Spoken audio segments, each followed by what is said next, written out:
चलो, nomenclature and classification. पहला question है आपके पास, आइसोपेंटेन में 1 डिग्री 2 डिग्री और 3 डिग्री हाइड्रोजन एटम्स कितने हैं? ठीक है, दिमाग लगाओ। आइसोपेंटेन बताए ना क्या होता है? क्या भाई, आइसोपेंटेन क्या लिखोगे? आइसोपेंटेन क्या होता है? बोलो। 4 कार्बन तो सीधे, एक कार्बन नीचे। ठीक है, अब आइसोपेंटेन में हाइड्रोजन पूछा है, तो यहाँ हाइड्रोजन कितने लगेंगे आपके? 3। CH3 इधर, CH3 इधर, CH इधर, CH2 और इधर CH3। ठीक है, अब डिग्री ढूंढनी है आपको, है ना? बोलो, कोने वाला 1 डिग्री, फिर ये 3 डिग्री, ये फिर ये और फिर ये 1 डिग्री। अब गिन लो, 1 डिग्री हाइड्रोजन गिनो, 2 डिग्री हाइड्रोजन और 3 डिग्री हाइड्रोजन, और आंसर दो। 1 डिग्री 9, 2 डिग्री 2 और 3 डिग्री 1। पक्का? देखो, 1 डिग्री कार्बन से कनेक्ट हाइड्रोजन 3 इधर है, 3 इधर है और 3 इधर है, तो आप कहोगे 1 डिग्री हाइड्रोजन तो हो गए हमारे पास कितने? 9। 2 डिग्री बोलो, 2 डिग्री कितने दिख रहे हैं? 2 ही है तो 2 डिग्री हाइड्रोजन 2 और 3 डिग्री हाइड्रोजन बोलो, तो 3 डिग्री हाइड्रोजन आपका है 1। तो मेरा आंसर है 9 2 1, यानी करेक्ट आंसर आपका हो गया ऑप्शन 1। सही है, कोई डाउट नहीं।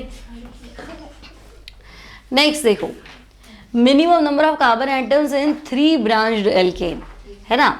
मतलब तुम्हें एक एल्केन बनाना है, लेकिन उसमें ब्रांचिंग 3 टाइम होनी चाहिए। मतलब कम से कम 3 मिथाइल ग्रुप लगा लो। छोटे छोटे कार्बन लगाओगे, छोटे छोटे ग्रुप लगाओगे तो मिथाइल तो लगाओगे ना। तो अब मेरे को बताओ, एक कार्बन में तो कोई ब्रांचिंग ही नहीं है, 2 में भी ब्रांचिंग, मतलब समझे, चेन के बाहर कुछ, 2 में भी ब्रांचिंग नहीं हुई। अब अगर मैं 3 कार्बन बनाऊँ तब भी ब्रांच नहीं, लंबी श्रृंखला तो ये होगी ना। तो 3 तक तो ब्रांचिंग होती ही नहीं है, ब्रांचिंग शुरू होती है 4 से। ये अब आप कह सकते होगे लॉन्ग चेन 3 की, एक ब्रांच आ गई, लेकिन मुझे एक ब्रांच नहीं चाहिए, कितनी चाहिए?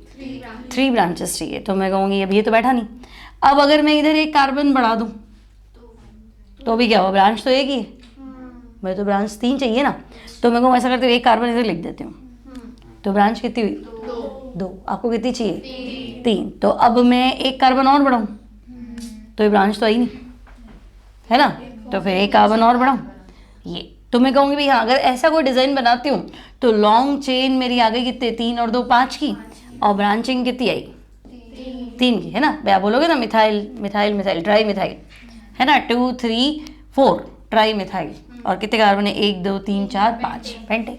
तो टोटल नंबर ऑफ कार्बन कितने जिसमें तुम 3 ब्रांच बना सकते हो? इस एल्केन में कितने कार्बन है? 3 2 5 6 7 और 8 है, 9 है, 8 है ना? तो कम से कम 8 कार्बन वाली एल्केन तो चाहिए ही चाहिए, जिसमें आप कितनी ब्रांचेस बनाओगे? 3। समझे? ऐसा एल्कीन में, एल्काइन में, वो तुम दिमाग लगा लो। ठीक है, तो आपका आंसर हो गया यहाँ पे 8। क्लियर है, कोई टेंशन नहीं। आगे देखो, नेक्स्ट एलिसाइक्लिक। एली मतलब रिजेंबल टू एलिफेटिक, और साइक्लिक होना चाहिए। तो ये सारे साइक्लिक तो है, सही है। अब ये बेंजीन है, तो बेंजीन तो एरोमेटिक होता है ना, बेंजीन एरोमेटिक है। और ये नाइट्रोबेंजीन है, तो ये भी एरोमेटिक है। ठीक है, और तीसरा वाला थायोफिन है, तो ये भी एरोमेटिक है। देखो बताया था ना आपको, तो ये भी एरोमेटिक। तो हम कहेंगे ये 3 तो एरोमेटिक है। तो एरोमेटिक कभी एलिसाइक्लिक नहीं होता है ना? तो एलिसाइक्लिक मतलब साइक्लिक होना चाहिए, एलिफेटिक यानी एल्केन हो, एल्कीन हो, एल्काइन हो, एरोमेटिक नहीं होना चाहिए। तो ये हो गया ना साइक्लोब्यूटेन, इसको क्या बोलोगे? साइक्लोब्यूटेन। और किसी कैटेगरी में आएगा ये एलिसाइक्लिक। बोलो क्या ही तकलीफ है?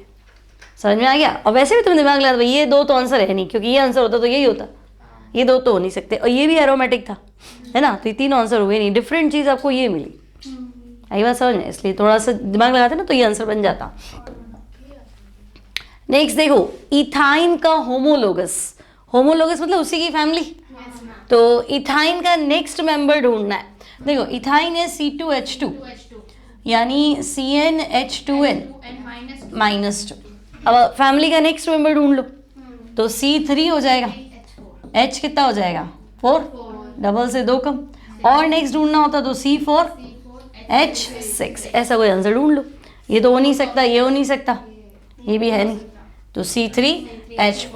होमोलोग मतलब इसी की फैमिली, ये भी हो सकता था आंसर अगर दिया हुआ होता तो। ठीक है, तो ये देखो होमोलोग मतलब सेम नंबर ऑफ कार्बन तो आएंगे ही नहीं, तो ये 2 तो वैसे ही गलत हो गए। और ये आपको लग रहा है कि इधर ही कार्बन नहीं है इतने, यहाँ तो डबल से 2 एक्स्ट्रा बता रहा है, आपके पास डबल से 2 कम चल रहा है। क्लियर? तो homologous the same family member. ठीक है, समझ में आ गया? अगला देखो, नियोपेंटेन का होमोलोगस नहीं है, समझात नहीं है, नियोपेंटेन की फैमिली का मेंबर नहीं है। ठीक है, अब देखो तुम उलझ क्यों रहे हो, क्योंकि तुम हर बार नियो को पकड़ रहे हो। तुम्हें नियो को नहीं पकड़ना है, तुम्हें एल्केन को पकड़ना है। एल्केन की फैमिली ढूंढो। ठीक है, तो नियोपेंटेन का होमोलोग उसकी जाति का या तो अगला या पिछला, तो पेंटेन का अगला हेक्सेन हो सकता था और पेंटेन का पिछला ब्यूटेन, प्रोपेन, कुछ भी हो सकता था। ठीक है, तो नियोपेंटेन का होमोलोग आइसोपेंटेन तो नहीं हो सकता ना, तो वही हो गया ना। नियोपेंटेन होमोलोग में, 2 होमोलोग में कितने का फर्क होता है? CH2। या तो अगला मेंबर लाओ या पिछला मेंबर लाओ, तो एक मेंबर एक कार्बन कम ज्यादा करोगे तो फर्क कितने का आएगा? CH2। तो तुम क्या बोलोगे? आइसोपेंटेन और नियोपेंटेन तो फॉर्मूला ही सेम है कि नहीं, है ना? आइसोपेंटेन कैसे लिखते हैं? 4 कार्बन सीधे, 1 कार्बन नीचे। और नियोपेंटेन कैसे लिखते हैं? 2 ऊपर नीचे। तो आइसोपेंटेन है और ये नियोपेंटेन है। तो हम बोलेंगे ना ये क्या है, तो एक ही है ना। होमोलोग मतलब नेक्स्ट मेंबर, फैमिली का अगला मेंबर, फैमिली का पिछला मेंबर। तो आप कहोगे नहीं ये चीज पॉसिबल नहीं, ये हेक्सेन है, चल जाएगा। आपको ये चीज नहीं पकड़नी आ रही तो आइसो लिखा है ना, उससे मेरा क्या लेना देना। ठीक है ना, आपको ये नहीं देखना है कि ब्यूटेन आइसो है, आइसो नियो से कोई मतलब नहीं है ना। पेंटेन का अगला ढूंढ लो, पिछला ढूंढ लो। तो ब्यूटेन हो सकता था, हेक्सेन हो सकता था, हेक्सेन हो सकता था, क्या नहीं हो सकता था? आइसोपेंटेन। आई बात समझ में? क्योंकि ये दोनों आइसोमर्स है, समावयवी है, यानी फॉर्मूला एक है लेकिन स्ट्रक्चर क्या है? अलग अलग। तो इनको आइसोमर्स बोलते हैं, होमोलोग नहीं बोलते हैं। क्लियर? तो यहाँ आपका आंसर क्या बैठेगा? आइसोपेंटेन। ये पॉसिबल नहीं है। क्लियर है? Next, general formula of cyclic hydrocarbon having 1 double bond. अब देखो ऐसे मेरे को फॉर्मूले मान लो नहीं याद होते, ये क्या है नहीं पता है, कोई बात नहीं, लेकिन तुम दिमाग लगाओ, एक तो डबल बॉन्ड होना चाहिए और वो साइक्लिक भी होना चाहिए। तो साइक्लिक में सबसे छोटी साइकिल ही बनाऊं तो प्रोपेन तो बना ही लूं। ठीक है, और उसमें डबल बॉन्ड भी होना चाहिए, लो डबल बॉन्ड भी डाल दिया। ठीक है, तो देखो यहाँ कार्बन कितना है? 1, हाइड्रोजन कितने हैं? 2। यहाँ क्या आएगा? CH, यहाँ क्या आएगा? CH। सही है, कार्बन की वैलेंसी तो पूरी कर रहे हैं, 4 वैलेंसी होती है ना। 1 बॉन्ड इधर हो गया, 2 बॉन्ड इधर हो गया, तो हाइड्रोजन ही तो बचेगा। तो मेरे पास नंबर ऑफ कार्बन है 3 और हाइड्रोजन कितने हैं? 4, सॉरी, है ना। नंबर ऑफ कार्बन 3 है, हाइड्रोजन कितने हैं? 4 है। ठीक है, अब तो मान लो नहीं सेट हुआ तो अगला मेंबर ले लो। साइक्लिक होना चाहिए तो मैंने ब्यूटेन ले लिया, लेकिन एक डबल बॉन्ड भी होना चाहिए। लो, ठीक है, अब हाइड्रोजन लगाओ, यहाँ CH2 और ये क्या है? CH और ये CH। तो ये बैठ रहा है क्या? C4H6, है ना। तो तुम देखो कार्बन जितने हैं, हाइड्रोजन डबल तो नहीं है, डबल से कम है। कितने कम है? डबल से 2 कम है। दोनों में किसी भी पकड़ लो, चाहे तुम पेंटेन का बना के देख लो, साइक्लोपेंटेन डबल बॉन्ड, तो तुम कहोगे कार्बन हेजते हैं, हाइड्रोजन डबल से 2 कम है। तो ऐसा कुछ है क्या? सेकंड बनेगा, कार्बन हेजते हैं, हाइड्रोजन डबल से क्या है? 2 कम। तो आपको एक कोई उदाहरण लेके खुद डिजाइन कर लो ना, है ना, क्योंकि इतना तो फिर कितना, कल कुछ और ट्रिपल बॉन्ड कर देगा तो क्या करोगे? 2 रिंग कर देगा तो क्या करोगे? तो उदाहरण ले, अपने हिसाब से फॉर्मूला बनाओ और इसको सेट करो।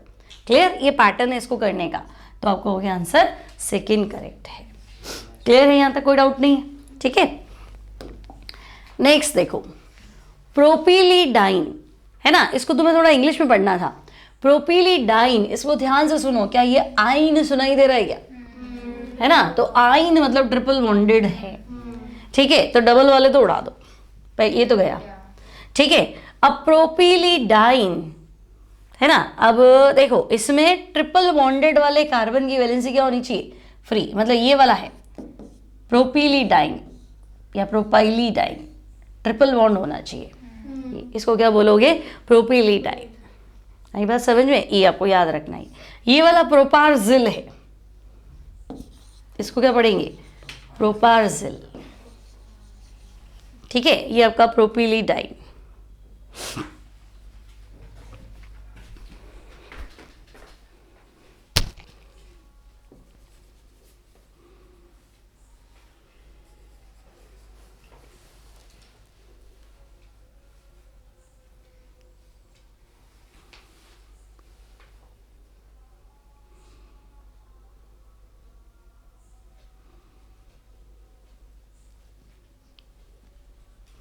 ठीक है, चलो नेक्स्ट आइसोप्रोपाइलिडीन।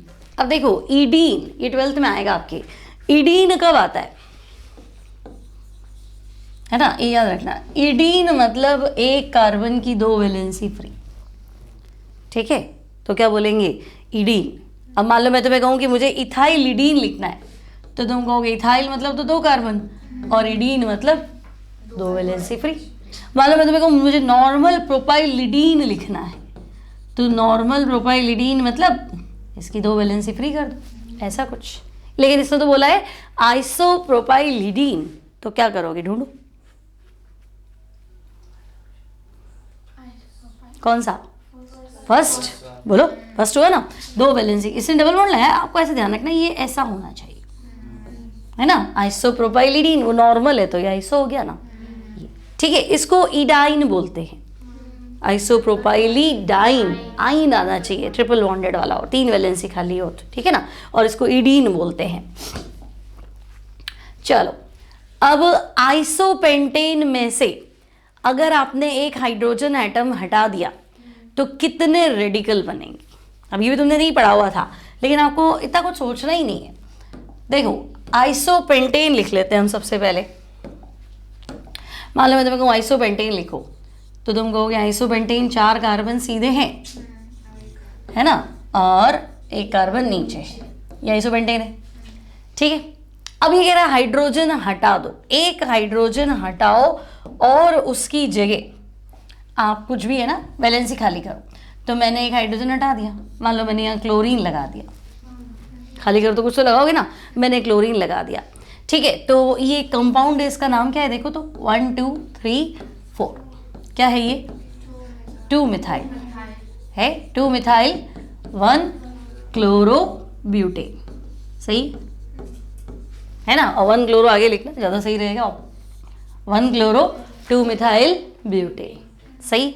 तो ये तो मैंने एक हाइड्रोजन हटाया तो मुझे एक कंपाउंड मिल गया। मान लो मैं ये वाला हाइड्रोजन हटाऊं तो हमने क्या किया, 2 नंबर वाला हाइड्रोजन हटाया, CH3 CH, 3 मिथाइल है, 3 मिथाइल, ठीक है। CH3 CH, CH3 हो गया, ये CH, यहाँ से मैंने हाइड्रोजन हटा दिया, ठीक है। और ये मैंने यूँ का यूँ लिख दिया।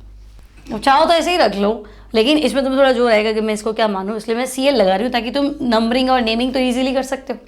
इसका नाम क्या है, 2 क्लोरो 3 मिथाइल, सही है ना। यहाँ से चलेंगे ना अल्फाबेटिकल ऑर्डर में, 2 पे क्या आ रहा है क्लोरो, 3 पे क्या आ रहा है मिथाइल, तो मैं कहूँगी ठीक है 2 क्लोरो 3 मिथाइल ब्यूटेन। अब पहला और दूसरा नाम अलग अलग है कि सेम है,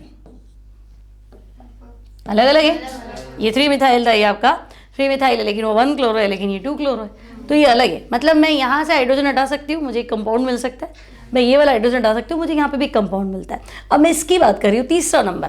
तो देखो ये CH3 C, मान लो मैंने हाइड्रोजन हटा दिया, क्लोरीन में इसलिए लगा रही हूँ ताकि आपको इसको भी पहचानने में दिक्कत आएगी ना, 11th क्लास है ना, तो ये भी इसको पकड़ना भारी पड़ता है कि ये क्या नई चीज़ है। तो आप इस पर क्लोरीन लगा के सिर्फ एक नाम देखो, क्या वो नाम अलग है कि डिफरेंट, मतलब सेम है। तो इसका क्या नाम है, 2 क्लोरो, ठीक है। तो भाई ये है 2 क्लोरो 2 मिथाइल ब्यूटेन, ठीक है। तो ये भी नाम डिफरेंट है, तो नाम अलग है मतलब कंपाउंड अलग है, क्लियर। एक ही नाम है तो वो सेम कंपाउंड है, लेकिन नाम तो डिफरेंट है ना, इसका मतलब कंपाउंड अलग है। तो मैं कहूँगी भाई एक हाइड्रोजन इधर से हटाया तो मुझे एक कंपाउंड मिला, ये वाला हाइड्रोजन हटाया तो मुझे दूसरा कंपाउंड मिला, ये वाला हाइड्रोजन हटाया तो मुझे तीसरा कंपाउंड मिला। अब मैं एक बार ये भी हाइड्रोजन हटा के देख लेती हूँ, क्या पता अलग नाम आ जाए, है ना। तो मैंने इसको हटा दिया, तो देखो यहाँ हटा के मैंने लिख दिया Cl, और बाकी ये CH CH3 CH2 CH3। अब ढूंढो इसका नाम क्या लिखोगे, 1 क्लोरो 2 मिथाइल और ब्यूटेन। तो हम कहेंगे भाई इसका नाम है 1 क्लोरो 2 मिथाइल ब्यूटेन, सही है। तो ठीक है भाई 1 क्लोरो 2 मिथाइल ब्यूटेन, इतनी बात ठीक है ना। अब तुम मुझे बताओ क्या ये चारों नाम अलग अलग है कि सेम है, डिफरेंट है। तो चारों नाम डिफरेंट है, इसका मतलब आइसोब्यूटेन के 4 रेडिकल पॉसिबल है। आप जहाँ से हाइड्रोजन हटाओगे वहाँ से एक नया कंपाउंड बनेगा, ठीक है। अब तुम्हें लगा ये क्यों नहीं हटाया, तो यहाँ से हटा देते। तो मान लो मैं यही सेट कर लो, अगर मैं यहाँ क्लोरीन लगा देती तो ये क्या होता 1 क्लोरो, 2 पे क्या होता मिथाइल और ब्यूटेन, सही है। अगर मैं यहाँ से हाइड्रोजन हटा के Cl लगा दूँ तो क्या होता है, 1 क्लोरो 2 मिथाइल ब्यूटेन। तो कहीं आया था ऐसा, देखो ये रहा 1 क्लोरो 2 मिथाइल ब्यूटेन। तो ये दोनों सेम है, ये हटाओ चाहे ये हटाओ कोई मतलब नहीं है ना, ये जो बिल्कुल ट्रायंगल बनता है नहीं सेम होता है हमेशा। ठीक है, तो हम कहेंगे यहाँ से तो कोई मतलब नहीं है, तो कितने रेडिकल बने, 4। जैसे मीथेन होता है ना, एक हाइड्रोजन हटाओ तो मिथाइल, तो मिथाइल ही बनेगा ना, और तुम क्या ही बना लोगे। इथेन होता है तो क्या बनता है, इथाइल, कोई पॉसिबिलिटी नहीं है। लेकिन मान लो अगर प्रोपेन होता तो तुम खुद ही तो कहते हो भाई एक तो ये नॉर्मल प्रोपाइल है और एक ये क्या है, आइसोप्रोपाइल, अलग अलग है ना। तो प्रोपेन के 2 रेडिकल है ना, तो 1 क्लोरोप्रोपेन और 2 क्लोरोप्रोपेन बोलोगे, लेकिन क्लोरोमीथेन ही बोलोगे और तो कुछ आया नहीं, और क्लोरो इथेन ही बोलोगे, 1 और 2 थोड़ा ना होता है, लेकिन प्रोपेन में होता है। तो रेडिकल मतलब हाइड्रोजन हटाने के बाद कितनी स्थितियां संभव है, कितनी पोजीशन पॉसिबल है, कितने नए कंपाउंड बना सकते हो। तो आपको एग्जाम में हर बार इतना नहीं करना है। अब आपको समझ में आ गया ये ऐसा है, तो आपको सीधा आंसर पता होना चाहिए कि आइसोपेंटेन का आंसर 4 है। ठीक है, आइसोपेंटेन का आंसर 4 है, सीधा आंसर आपको याद रखना है। तो यहाँ हमारा आंसर हो जाएगा ऑप्शन 3। अच्छा ये और ध्यान रखना, आंसर 4 है लेकिन ऑप्शन 3 है, ये गड़बड़ करते हो। हाँ 4 4 4, ये अभी छोटे हो ना तुम, तो ये गलतियां करते हो क्या। अच्छा आंसर 4 है तो ऑप्शन 4, लेकिन ऑप्शन 4 तो 5 है, तुम्हारा आंसर 4 है भाई। समझे मेरी बात, 4 4 के चक्कर में 4 को राइट मत कर देना, ये करते हैं बच्चे। ठीक है, चलो अब लास्ट क्वेश्चन देख लेते हैं। कौन सा हाइड्रोकार्बन का रेडिकल पॉसिबल ही नहीं है। ठीक है, अब देखो पहला है 2 डिग्री मतलब सेकेंडरी ब्यूटाइलिडीन। तो देखो ब्यूटाइल तो ये हो गया, 2 डिग्री कार्बन कौन सा है, बीच वाले दोनों, कोई ले लो कोई फर्क नहीं पड़ रहा। ठीक है, तो इडीन कब आता है, जब तुम क्या करते हो, 2 वैलेंसी खाली करते हो। इडीन मतलब 2, एक कार्बन की 2 वैलेंसी खाली करते हो, डबल बॉन्ड नहीं लगाना है, 2 वैलेंसी खाली करनी है। सही है, तो मैंने ये ऐसा कुछ बनाया, अब तुम बताओ पॉसिबल है ये, कार्बन की वैलेंसी कितनी होती है, तो 4 ही तो है ना, पॉसिबल है। वो कह रहा है कौन सा पॉसिबल नहीं है, तो पहले में तो लड़ाई नहीं है, पहला पॉसिबल है। अब आइसोप्रोपाइलिडीन, इसको देखो थर्ड को, देखो आइसोप्रोपाइल और इडीन ये पॉसिबल है, तो यही पॉसिबल है, यही पॉसिबल है, ये तो गया। ठीक है, इसको आओ टर्शरी ब्यूटाइलिडाइन, कितने बॉन्ड, ट्रिपल, 3 वेल, आइन मतलब 3 वैलेंसी खाली। और वैसे ही जब तुम टर्शरी बोलते हो है ना, तो टर्शरी मतलब 3 डिग्री, 3 डिग्री में तो कुछ ही नहीं होता है, खाली एक ही वैलेंसी खाली है ना। और ये कह रहे 3 बनाओ, तो 3 कैसे बनाओगे भाई, ऐसा थोड़ा ना होगा। ठीक है, इसका तो इडीन भी पॉसिबल नहीं था, है ना। अगर वो कहता है कि इडीन तो ये गायब हो जाता, तो भी थोड़ा ना पॉसिबल है। तो ना तो ये ब्यूटाइलिडाइन पॉसिबल है, ना ब्यूटाइलिडीन, टर्शरी ब्यूटाइलिडीन, ये दोनों चीज़ें पॉसिबल नहीं है। और आइसोब्यूटाइलिडाइन, तो आइसोब्यूटेन तो ऐसे लिखते हैं, और आइसोब्यूटाइलिडाइन मतलब ये ऐसा, ये चल रहा है, इसमें हमारी लड़ाई थी ही नहीं। तो ये चीज़ पॉसिबल नहीं है, क्योंकि ये कुछ ऐसा बता रहा है, तो हम ये गया। ठीक है, तो यहाँ आपका आंसर है ऑप्शन 2। क्लियर, समझ में आ गया। ठीक है, चलो।